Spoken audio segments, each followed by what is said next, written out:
Ayman Khan here for Seconds Out. It's a pleasure to be joined by Roman Fury all the way in Riyadh, the land of the giants. Riyadh, of course, ahead of Tyson Fury versus Francis Ngannou. We'll talk about that in a second, Roman. I believe you might be joining the land of the giants as well with a move to heavyweight. Is that correct? Is that the case? Are you joining and going up to heavyweight? Yep, that's correct. I'm going to be moving up to heavyweight, land of the giants, as you just said. I think it's a good move on my behalf. At the end of the day, you got to listen to your body and how you feel, and I just feel like a completely different animal with this little bit of extra weight. I might not be body beautiful like Francis Ngannou, but I can perform well and I'm fit and strong, so that's the main thing that matters, isn't it? Just in terms of your decision to move to heavyweight, was any part of the thought to do with the fact that the heavyweights get so much more spotlight than maybe the cruiserweights? I know it's kind of building a bit more now, the cruiserweight division, but sometimes it's forgotten about. But the heavyweights, is always the spotlight on there. There's always the big money there too. 100%, that's definitely a factor in my thinking. End of the day, you know, you think of the best or the biggest names in boxing and you look at the heavyweight champions, don't you? They're the ones that get all the attention kind of. So I thought, if I'm going in with the big boys anyway, because the cruiserweights are big boys, I might as well go in with the heavyweights because they're going to be a little bit slower, aren't they? But yeah, I definitely want to follow in Tyson's footsteps and become the heavyweight champion as well. Footsteps to follow indeed. It'll be your third outing in the ring soon. I believe you're on that Brighton card. What sort of opponent are we expecting? What sort of performance are we expecting from you? Yes, I'm fighting Bradley Davis, a good experienced fighter, clever on the inside, knows his game. So it's a good learning fight for me. That's what I need at this stage. You know, just my third fight, I need good learning and experience fights. So yeah, I'm looking to put on a good show. I've been doing very well in sparring, in training. This is the best version of myself. So I can't wait to go and put on a good show for the crowd, you know, in Brighton. And I'm looking forward to go to Brighton because I've heard it's a beautiful part of the world. So yeah, I'm looking forward to it. Brighton is very lovely indeed. I've been once myself and looking forward to going again, hopefully covering that show too. Talking about the show, we've got Frank over there covering it with Raheem, and we're speaking to you in terms of the card and getting your thoughts on it. Tyson Fury taking on Francis Ngannou. A lot of people are writing off Francis Ngannou's chances, but I know someone who won't be. That's the Fury team. That's yourself. That's Tyson Fury. They'll be looking at this professionally, looking to get the win, not looking to afford any slip-ups. Do you feel that there are elements to Francis Ngannou's game that could cause Tyson problems this weekend? I think when you have such a big, strong mountain of a man as Francis Ngannou is, you know, that's danger to anybody. I don't care how good you are. And if you're not on your absolute A game, all it takes is one shot, you know. And seeing Francis yesterday, he's an absolute specimen of a man. And it's not like it's a guy like these YouTubers that have just put the gloves on a couple of weeks ago or a couple of months ago. You know, he's grew up fighting. And he comes from the UFC, so he'll be good at the grappling, I think. But, you know, you're going to see the best Tyson because he's done one of the longest training camps he's done. He's done 12 weeks straight. And looking at him from yesterday, he looks sharp and focused and ready. Because if he loses here, you know, it ruins everything. It ruins the Usyk fight potentially, doesn't it? So he just needs to come out this unfazed and unharmed and ready for the next one.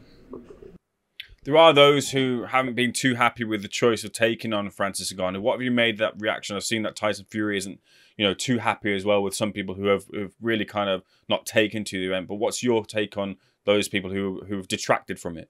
Well, I'd just like to ask everyone who says that was a bad decision themselves, what would they do? You know, if they were boxers and they got such a crazy big money fight and a massive scale, isn't it, over in Saudi? It's huge over here, and it's still a massive fight. So I'm just wondering who would actually turn that down if it was offered. You know, rather than fighting someone in the top 10 for peanuts, when you can get this. Boxing's a sport at the end of the day, but it's also a business, and you've got to be smart business, haven't you? And it gets people talking. You know, whether it's bad or good publicity, it gets people talking about you, and it just sets things up for the Usyk fight now, doesn't it? Does Tyson carry the pressure of the defender of boxing here? Whenever someone from MMA crosses over and the MMA heavyweight or UFC heavyweight champion crosses over, there's a thought of, look, if the boxer loses, then they're embarrassing the sport. So is Tyson the defender in this situation, or is that pressure not really there?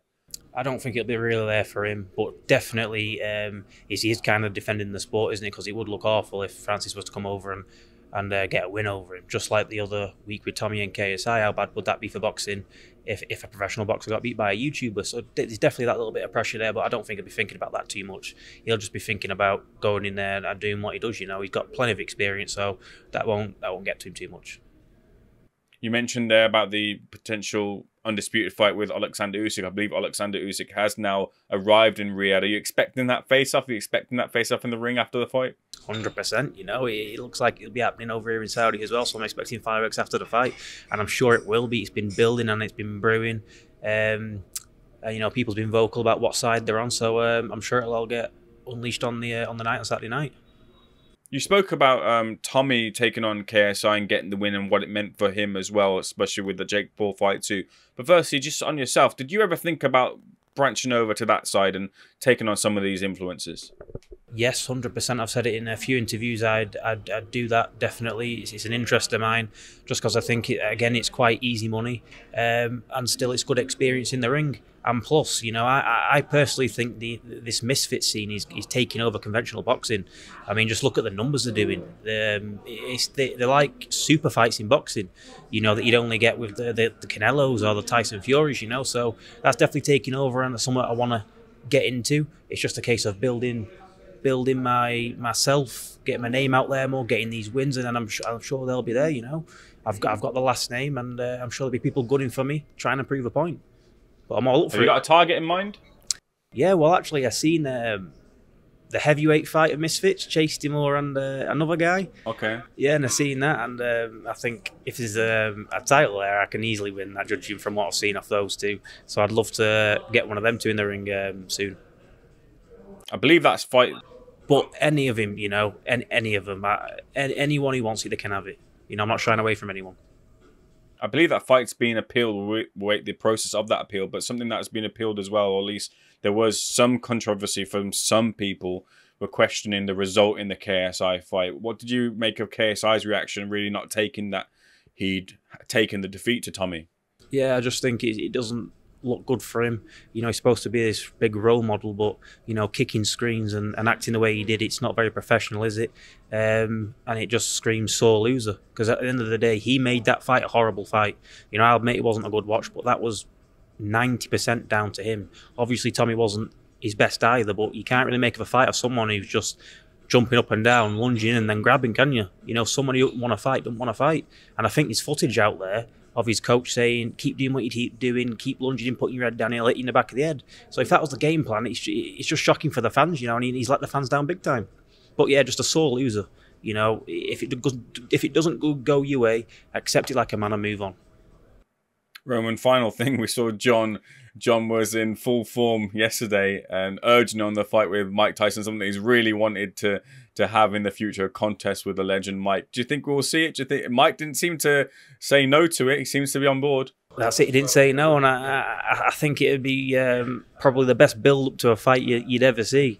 It was one thing for sure. My dad talks the talk, but he's also willing to get in there and prove it. You know, it was just comedy gold again, wasn't it? Him and Mike going back and forth. So I'm sure at some points, maybe either from one of the Misfit shows or maybe on the Saudi, I don't know, but I think it's one the world would like to see. You know, Big John versus Mike Tyson. A good one indeed. Roman, a pleasure speaking to you. Thanks for speaking to Seconds Out. Catch you very soon. Thank you.